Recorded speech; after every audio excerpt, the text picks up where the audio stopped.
Et de nouveau, on a en ligne ambassadeur Medhat El-Melighi. Ambassadeur Medhat El-Melighi, vous m'entendez? Oui, je vous entends parfaitement. Alors, ambassadeur Medhat, on parle des relations égypto-zambiennes et à l'occasion de la visite du président zambien hier, qui a rencontré le président Abdel Fattah el-Sisi avec une délégation de hauts responsables. Comment vous avez vu cette rencontre? Alors, premièrement, il y a plusieurs aspects à voir cette visite, à part les relations entre les deux pays, les relations bilatérales, qui sont vraiment des relations historiques, solides, fondées sur de bons liens économiques et politiques et même culturels. Alors, il y a toujours l'importance de la Zambie, étant donné qu'elle est le siège de la COMESA, que, comme vous le savez, et on le sait tous, c'est le siège de l'organisation qui réunit les pays australes et les pays orientaux du continent africain, une vingtaine de pays qui s'élèvent à peu près à 500 millions d'habitants et qui est un de nos plus grands marchés extérieurs de l'Égypte. Alors, d'ici vient l'importance des relations égypto-zambiennes dans la lumière de ce qu'on vient de dire, notamment que la Zambie aussi a adopté toujours les mêmes points de vue Égypte en ce qui concerne le conflit arabo-israélien et autres sujets d'importance internationale et régionale. Excellence, Monsieur l'Ambassadeur, nous avons une vision commune avec l'Afrique d'une manière générale qui constitue une des priorités de l'État égyptien. À votre avis... Je m'excuse infiniment, mais je ne vous entends pas du tout. Monsieur l'Ambassadeur, l'Afrique est au cœur des priorités de l'État égyptien et nous avons une vision commune. La Zambie est une enclave de l'Afrique australe. Est-ce qu'il y a des objectifs qui diffèrent avec les différents groupements africains, que ce soit l'Afrique australe, que ce soit des groupes comme ESA et autres? Est-ce que les visions diffèrent selon l'emplacement géopolitique?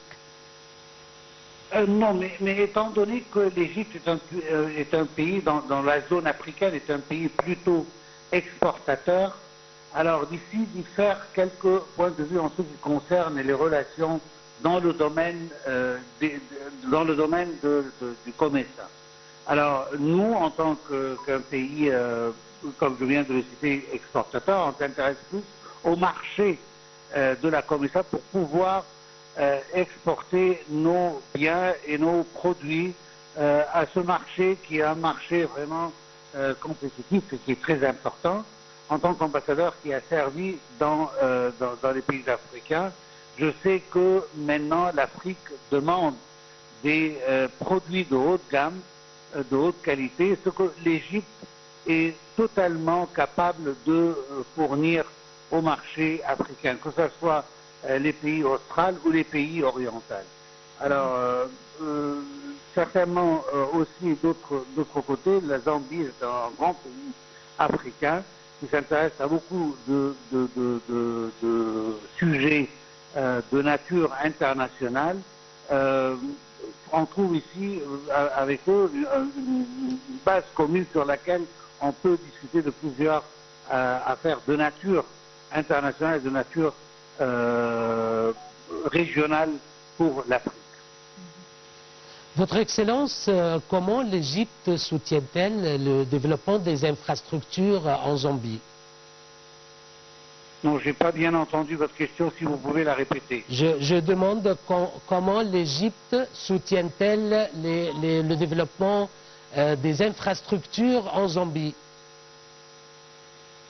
Je ne sais que dire, mais j'aimerais bien entendre votre question, mais malheureusement, je pense que j'ai un problème de connexion et je n'arrive pas à vous entendre clairement. Je m'excuse infiniment. Monsieur l'ambassadeur, il s'agit de l'infrastructure dans laquelle la question de mon collègue porte sur le soutien de l'Égypte à la mise en place de l'infrastructure en Zambie? Alors, l'Égypte, en ce qui concerne l'infrastructure, est un des pays meilleurement placés pour aider les pays africains dans le domaine de l'infrastructure, que ce soit l'infrastructure régionale ou autre. Je veux dire que l'Égypte a par exemple développé un projet très important avec la Tanzanie, que malgré elle s'est ôtée des pays de la COMESA, elle n'est plus membre de la COMESA, mais c'est un exemple à donner que avec le grand barrage du Nyerere que l'Égypte construit pour la Tanzanie, c'est un projet de développement dans le domaine de l'infrastructure que l'Égypte entame avec un des pays de l'Afrique australe. Et je trouve que l'Égypte peut aussi fournir d'autres projets de même nature ou d'autres natures, mais dans le domaine d'infrastructure, pour beaucoup de pays africains. Et on est en train déjà de discuter plusieurs projets selon les besoins des pays africains. La question de collaboration dans le domaine de la COMESA ne s'attache pas seulement à des projets de commerce bilatéral entre l'Égypte et les autres pays, mais plutôt aussi dans le domaine de l'infrastructure. Et on va bientôt entendre parler de plusieurs projets que l'Égypte va exécuter pour ses frères africains de la région de la COMESA. Nous avons des visions lointaines, que ce soit l'agenda 2030 ou 2062. À votre avis, est-ce qu'on est sur la bonne voie ou est-ce qu'il y a encore des défis à surmonter? Oui, je pense qu'il y a quand même toujours, je pense que malgré les efforts gouvernementaux et notamment ceux du président Abdel Fattah el-Sisi pour essayer de créer un parasol et de même développer les parasols actuels sous lesquels le secteur privé peut travailler, mais je trouve quand même qu'il y a une faillance de la part du secteur privé de travailler davantage avec le continent africain. Et je vais être même plus clair et je vais aller à dire que peut-être les pays africains ont besoin d'importer plus de 75% de leurs besoins. Je ne parle pas certainement de tous les pays, mais il y a une grande partie des pays qui ont besoin d'importer beaucoup de produits qui sont déjà terminés à être utilisés. Car, comme on le sait tous, les Africains sont les champions des matières premières. Mais en ce qui concerne les produits industrialisés, ils ont besoin d'importer une grande partie de cela.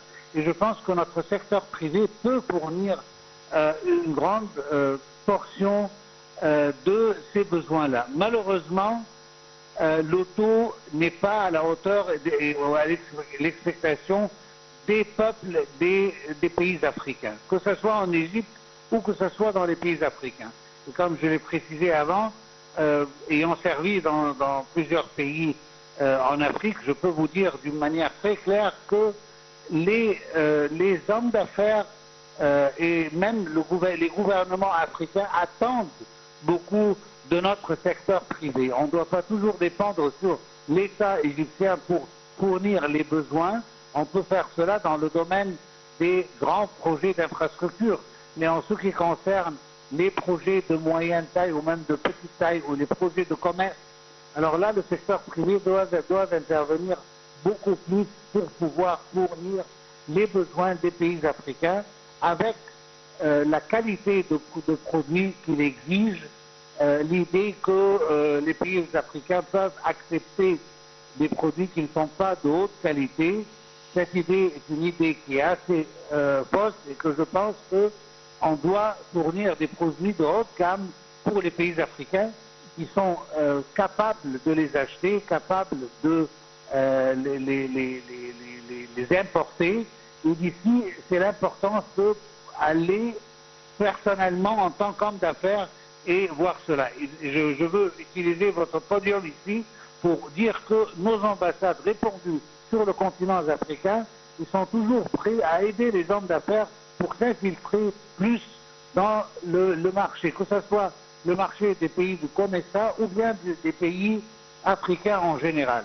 Mais on doit faire l'effort de commencer à faire des contacts avec nos ambassades et j'en suis sûr que cela va être bien reçu par nos ambassadeurs et nos diplomates pour pouvoir aider le secteur privé à faire sa tâche.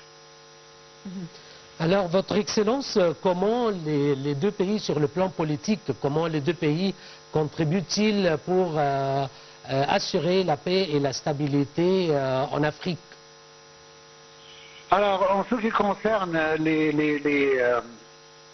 relations politiques entre les pays, on doit dire que les pays africains étaient toujours les pays qui soutiennent les demandes arabes, les disputes ou les guerres arabes même, et ils étaient toujours là pour nous soutenir. Cela dit, il est important de continuer nos efforts pour beaucoup plus de relations étroites avec les pays africains. On doit dire qu'à une certaine période, avant le règne de son Excellence Abdel Fattah el-Sisi, les relations sur le plan africain n'étaient pas à la meilleure hauteur, n'étaient pas vraiment, ne voyaient pas vraiment les demandes et les revendications du continent africain et des pays africains. Cela a changé depuis que le président Abdel Fattah el-Sisi a pris le pouvoir et on essaye toujours d'améliorer les relations. On a vu le nombre de visites pour le continent africain qui ont été faites et même les visites qu'on reçoit des responsables et des chefs d'État africains avec l'Égypte et cela certainement donne une meilleure relation en ce qui concerne les demandes politiques. Mais cela dit qu'il y a toujours un soutien africain, notamment pour l'Égypte en ce qui concerne la majorité de nos demandes, que ce soit pour des postes internationaux au sein des Nations Unies ou ces organisations spécialisées, ou dans d'autres organisations mondiales, où on a toujours reçu le support des pays africains. On peut même citer actuellement, par exemple, le support des pays africains pour M. Khaled Hanan en tant que directeur de l'UNESCO. Il y a une entente très bien avec les pays africains.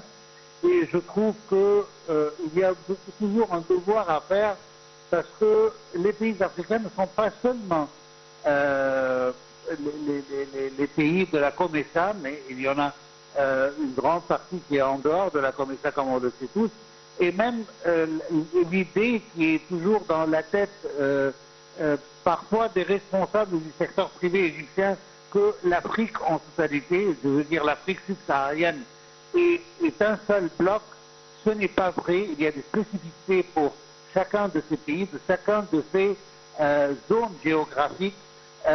Les pays de l'Afrique orientale sont différents de ceux de l'Afrique australe, sont différents de ceux de l'Afrique centrale, et ainsi de suite. Alors on doit essayer de mener beaucoup plus de visites, on doit essayer d'entendre plus les demandes de nos frères et sœurs africains pour qu'on puisse essayer à être à leur demande, ce qui sera, comme toujours, le motto égyptien utilisé qui est le gagnant-gagnant. Et ça, c'est le plus important. N'oublions pas qu'il y a d'autres pays étrangers qui essayent de s'infiltrer, qui essayent de travailler avec les pays africains, mais pour des fins utiles à ces pays-là. Mais en tant qu'Égypte, et l'Égypte est connue à être toujours, à essayer toujours de pratiquer la politique du gagnant-gagnant, pour que ça soit plus attirant à ses frères et ses sœurs en Afrique, aussi bien que pour l'Égypte elle-même. Mais il y a encore un effort à être fait, notamment par le secteur privé, et j'espère que après tous ces efforts de notre engagement politique, de la présidence même, que le secteur privé va vraiment prendre le relais et continuer à développer ces relations davantage.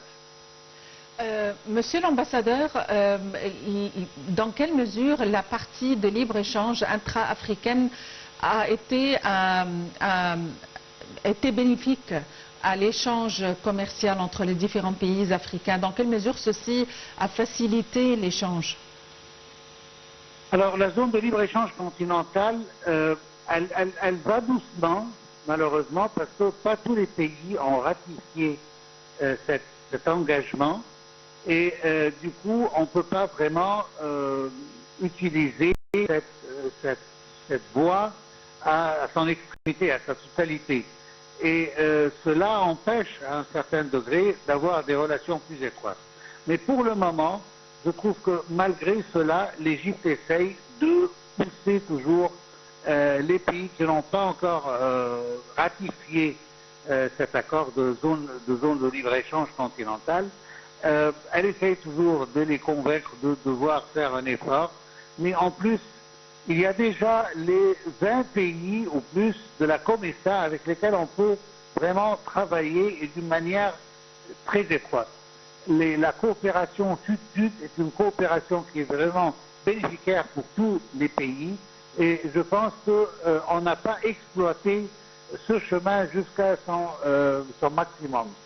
Et cela est dû aux raisons que je viens de citer.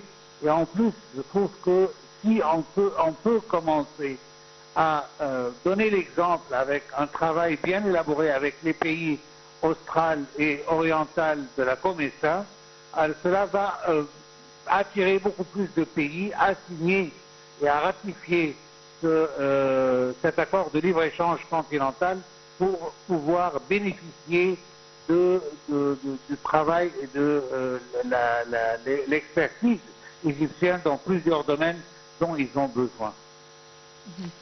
Votre Excellence, ambassadeur Medhat El Meligui, vous êtes ancien adjoint du ministre des Affaires étrangères. Je vous remercie pour cette intervention. Mesdames et messieurs, je vous retrouve dans quelques minutes. À tout de suite.